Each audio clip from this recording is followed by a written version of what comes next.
સ્વાગત છે exam today પર મિત્રો 11 જૂન 2025ના રિલેટિવ કરંટ અફેર્સની ડિસ્કશન આ વિડીયોમાં આપણે કરવાના છીએ. તો છેલ્લે સુધી વિડીયો સાથે બની રહેજો. કરંટ અફેર્સ ઇમ્પોર્ટન્ટ ટોપિક છે, દરેક એક્ઝામમાં પ્રશ્ન પૂછવામાં આવે છે. મિત્રો ટોપિક પર આવીએ.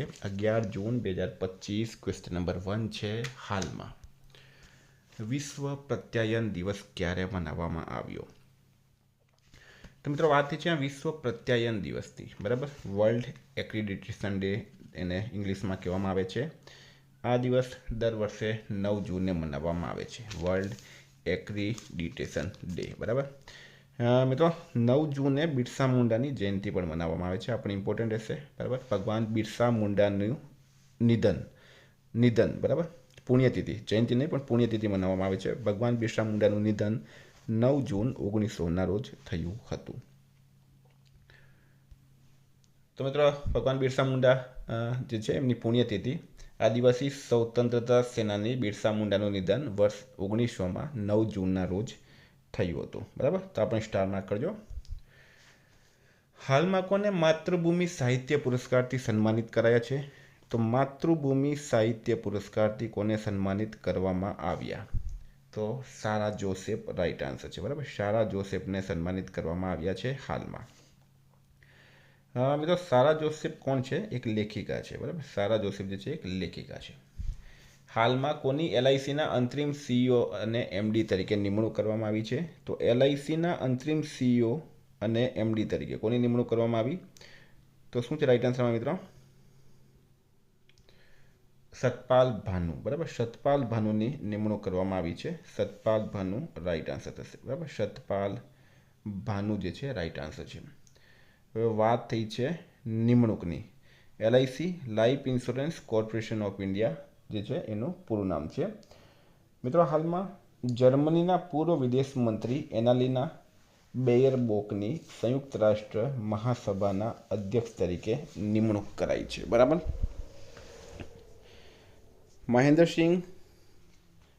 શૈલેન્દ્રનાથ ગુપ્તા રક્ષા સંપદાના નવા મહાનિદેશક બન્યા છે. સુદર્શન વેણુ ટીવીએસ મોટરના અધ્યક્ષ બન્યા છે. દિનેશસિંહ રાણા અંડમાન નિકોબાર કમાનના કમાન્ડર ઇન ચીફ બન્યા છે. જસવીરસિંહ માન પશ્ચિમી વાયુ કમાનના વરિષ્ઠ એર સ્ટાફ ઓફિસર બન્યા છે. રાજીવ મેમાની નાણાકીય વર્ષ 2026 માટે સીઆઈઆઈના અધ્યક્ષ બન્યા છે. ગુજરાતના કયા જિલ્લામાં ગીધના જતન અને સંવર્ધન માટે ગીધ રેસ્ટોરન્ટ બનાવવામાં આવશે? તો મિત્રો પંચમહાલમાં, બરાબર. પંચમહાલમાં ગીધ જોવા પણ મળે છે અને પંચમહાલમાં ગીધના જતન અને સંવર્ધન માટે ગીધ રેસ્ટોરન્ટ બનાવવામાં આવશે. વિદ્યાર્થી મિત્રો એક્ઝામ આવી રહી છે રેવન્યુ તલાટી, હેલ્પર, જુનિયર ક્લાર્ક. એક્ઝામ ટુડેનું 1 વર્ષનું કરંટ અફેર્સ સાથે Olympic, para Olympic, COVID, IPL, GI tag, બદલા નામ, ભારત ગુજરાતના વર્તમાન પદાધિકારી, પુસ્તક લેખક, company CEO, brand ambassador, award GK, sport GK, G20 summit, T20 world cup, FIFA world cup, election GK, Ayodhya GK, budget, champions trophy, IPL, Padma awards. Topic wise મિત્રો તમને આમાં 40થી વધારે કરંટ અફેર્સની પીડીએફ, છેલ્લા 1 વર્ષની લેટેસ્ટ મંથલી કરંટ અફેર્સની પીડીએફ, 10,000થી વધારે પ્રશ્નોનો સમાવેશ છે. તો પીડીએફ માટે માત્ર 200 રૂપિયા 9510411961 પર ગૂગલ પે, ફોનપે, પેટીએમ કંઈ પણ કરો, સ્ક્રીનશોટ મોકલી આપો, 2 મિનિટમાં પીડીએફ મળી જશે. હાલમાં કોણે બંડારુ દત્તાત્રેયની તેલુગુમાં લખેલ આત્મકથા પ્રજાલા કાથેના આત્મકથાનું વિમોચન થયું? બરાબર. તો મિત્રો એ કહ્યું છે રામનાથ કોવિંદ, ભારતના પૂર્વ રાષ્ટ્રપતિ રામનાથ કોવિંદે, બરાબર. બંડારુ દત્તાત્રેય કર્ણાટકના રાજ્યપાલ છે, હરિયાણાના રાજ્યપાલ છે બંડારુ દત્તાત્રેય. એમની તેલુગુમાં લખેલ આત્મકથા છે પ્રજાલા કાથેના આત્મકથા, બરાબર. તો રામનાથ કોવિંદે મિત્રો આનું ઉદ્ઘાટન કર્યું છે. તો મિત્રો હાલમાં વિદ્યાકૃષ્ણન દ્વારા લખાયેલ પુસ્તક વ્હાઇટ લિઝીઝનું વિમોચન થયું. હિમાંશુ રોયે પીએમઓ થ્રુ ધ એજીસ પુસ્તક લખી છે. Ramanujan journey of a great mathematician નામનું પુસ્તક અરુણ સિંઘલ અને દેવેન્દ્ર કુમાર શર્માએ લખ્યું. સંજીવ ચોપડાએ the great conciliator, Lal Bahadur Shastri and the transformation of India નામક પુસ્તક લખ્યું છે. હાલમાં અમેરિકી રાષ્ટ્રપતિ ડોનાલ્ડ ટ્રમ્પે કેટલા દેશના નાગરિકોને અમેરિકામાં પ્રવેશ પર પ્રતિબંધ લગાડવાનો આદેશ કર્યો? તો મિત્રો 12 દેશ, બરાબર. 12 દેશ. અમેરિકાના રાષ્ટ્રપતિ ડોનાલ્ડ ટ્રમ્પે 12 દેશોના નાગરિકોને અમેરિકામાં પ્રવેશ પર પ્રતિબંધ લગાવ્યો છે. બરાબર, 9 જૂનથી આ લાગુ થયું. અફઘાનિસ્તાન, મ્યાનમાર, ચાડ, કાંગો ગણરાજ્ય, Equatorial Guinea, Eritrea, Haiti, Iran, Libya, Somalia, Sudan અને યમન આ દેશ છે મિત્રો આનાથી પ્રભાવિત થશે. હાલમાં ઇન્ડિયન કોસ્ટગાર્ડ દ્વારા કયા પોર્ટ પર એક નવા આઈસીજી જેટીનું ઉદ્ઘાટન કરવામાં આવ્યું? તો મિત્રો રાઇટ આન્સર છે એમાં વિજિંજામ પોર્ટ. આ પોર્ટનું ઉદ્ઘાટન હાલમાં નરેન્દ્ર મોદીએ કર્યું હતું. ક્યાં આવેલું છે? કેરળના તિરુવનંતપુરમ ખાતે આ પોર્ટ આવેલું છે. તો મિત્રો સ્ટારમાં કરજો, વેરી વેરી ઇમ્પોર્ટન્ટ થઈ જાય છે. હાલમાં કોણ ભારતની પહેલી મહિલા સહાયક ઉપાયુક્ત બની છે? તો કોઈ પણ રાજ્યપાલની ભારતની પહેલી મહિલા સહાયક ઉપાયુક્ત મનીષા પાડી બની છે. મિઝોરમના રાજ્યપાલ હરિબાબુ કંબોમપતિની તે એડ ડી કેમ્પ તરીકે નિમણૂક કરવામાં આવી. સ્ટારમાં કરજો મિત્રો. પીએમ નરેન્દ્ર મોદીએ વિશ્વ પર્યાવરણ દિવસ પર કયો છોડ રોપ્યો છે? તો સિંદૂર. આને મિત્રો ઓપરેશન સિંદૂરના જે ભારતે ચલાવ્યું હતું એનાથી પણ જોડવામાં આવે છે. એ સાથે કચ્છની મહિલાઓએ આ સિંદૂર નામનો છોડ જે છે એ નરેન્દ્ર મોદીને આપ્યું હતું. એટલે પર્યાવરણ દિવસ પર વડાપ્રધાન હાઉસમાં નરેન્દ્ર મોદીએ વિશ્વ પર્યાવરણ દિવસ પર સિંદૂરનો છોડ લગાવ્યો. હાલમાં કયા ભારતીય ક્રિકેટરને આઈસીસી હોલ ઓફ ફેમમાં સામેલ કરાયા? તો મિત્રો MS ધોની. મહેન્દ્રસિંહ ધોની જે છે એમને આઈસીસી હોલ ઓફ ફેમમાં વર્ષ 2025માં સામેલ કરવામાં આવ્યા છે.